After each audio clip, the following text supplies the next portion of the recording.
আসসালামু আলাইকুম, আমি জুবাইর। আজকের টিউটোরিয়াল আমরা দেখাবো ট্রানজিশনটা কি। তো আমরা এই ভিডিওগুলোকে একসাথে সিলেক্ট করার পর আমরা এখানে নিয়ে নিলাম, একটু জুম আউট করলাম, এই ট্রানজিশনে গেলাম। যাওয়ার পর এখন দেখেন এই সবগুলাই কিন্তু এখন সিলেক্ট হয়ে আছে। তো আমরা যদি এখন দিতে চাই, দেখেন এখন সবগুলোর উপরেই কিন্তু এই ইফেক্টটা পড়ে যাবে। এই যে দেখেন, ঠিক আছে। তারপর এটার পর দেখেন একই ইফেক্ট।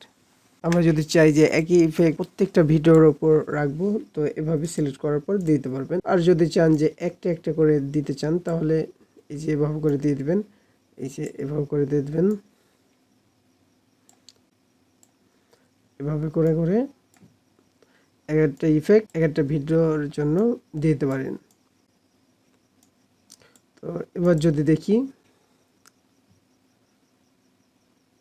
এই যে এরকম ভাবে আসলো একটা।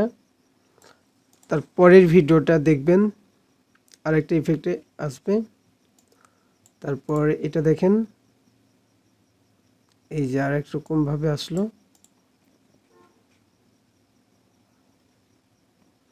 আরো অনেকগুলা ইফেক্ট আছে, আপনারা এগুলা এভাবে করে একটা একটা করে ইউজ করে দেখবেন যে আপনার কোনটা ভালো লাগছে।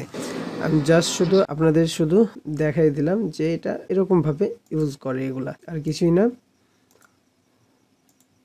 এখানে অনেক অনেক ইফেক্ট আছে, এগুলো আমি অতগুলা ইউজ করিনি। আপনারা ইউজ করে করে দেখবেন যে আপনার কোনটা ভালো লাগে, সেটা ইউজ করবেন। আজকে টিউটোরিয়াল এই পর্যন্ত। আল্লাহ হাফেজ।